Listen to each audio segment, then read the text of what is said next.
I'm Herman Sotkamp, the president of Stockton College, and it's really my great pleasure to welcome you here. This is an occasion in which we're honoring Dr. Richard E. Bjork, who, for his outstanding leadership and service to the college, and as our founding president. Now, this academic year has been really kind of fun. It's our 40th celebration. We're celebrating 40 years of excellence in research, teaching, and service. We're a remarkable campus. And if you look around the walls, you'll see photographs from the founding of the college and throughout its history. One of my favorite, actually, is right over here to the right. Some of you may remember Reverend Carl McIntyre and his opposition to the founding of Stockton at the Mayflower Hotel. And over here, he's holding a sign about Stockton. And Stockton is misspelled. So you have a real sense of the need for education in the area and what Stockton has really brought to the community. Everyone who is a student, faculty, or staff member at the Mayflower Hotel, please hold up your hands. Now, isn't that incredible? That's wonderful that you're here.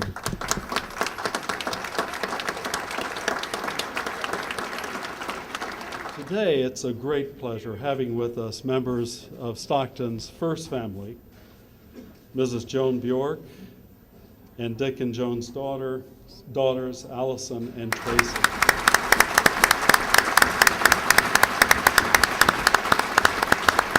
The chair of our Board of Trustees, Mr. Stan Ellis. Stan. On behalf of the Board of Trustees of Stockton College, I welcome you to this official renaming of the Stockton Library in celebration in honor of Richard Bjork. I did not have the pleasure of knowing our college's first president, but from what I've learned about Dick Bjork, he was a person who believed in developing young adults by giving them access to a high-quality education that had statewide and even national recognition, a vision that has carried on to this very day.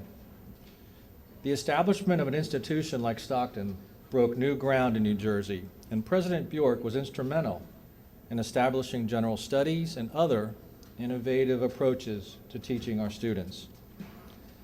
As we continue to celebrate the college's 40th anniversary of excellence in teaching and service this academic year, it's fitting that we name the library in his honor, because President Bjork helped transform the educational experience of our students and further enhance Stockton's reputation as one of our nation's premier colleges.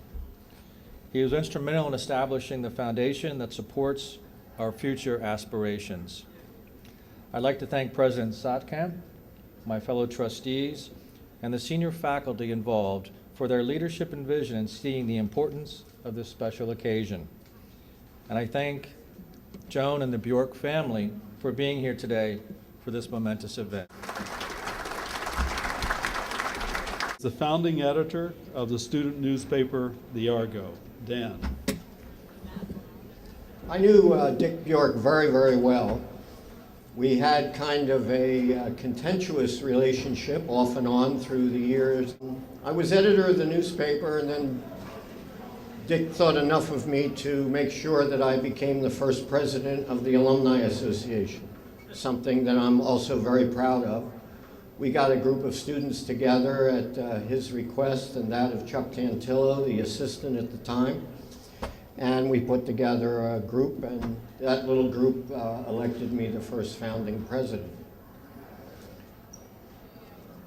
Dick was very interested in students because he put students on every committee that we could think of, or that I knew of anyway. Students helped pick the school colors, the black and white, which is very different for the time, picked the college logo. I also wanted to take this opportunity to put out a challenge to fellow alumni to make a contribution to the Alumni Association to be funneled into the library. I'm going to kick that off. I won't mention any amount, but I will be making a nice donation today to the library, and I hope the alumni, staff of this college, and other faculty will do that. Next month, I climb Mount Kilimanjaro as a personal quest of mine, and I'll be saying a few words to Dick at the top of the mountain. Thank you. Allison Bjork. My speech is very short. It's the Academy Awards speech, but we're really honored that the naming of the library for my father and my. We're honored to have the library named for my father as a family, and we just really wanted to thank the people that initiated that: Robert Helzebeck, Tony Marino, Joseph Walsh, John Seawright, and Ken Tompkins. And we appreciate Dr. Sotkamp's influence on taking this to the board and having it officially done. And we're so happy to see our friends and family here, and it's a great honor.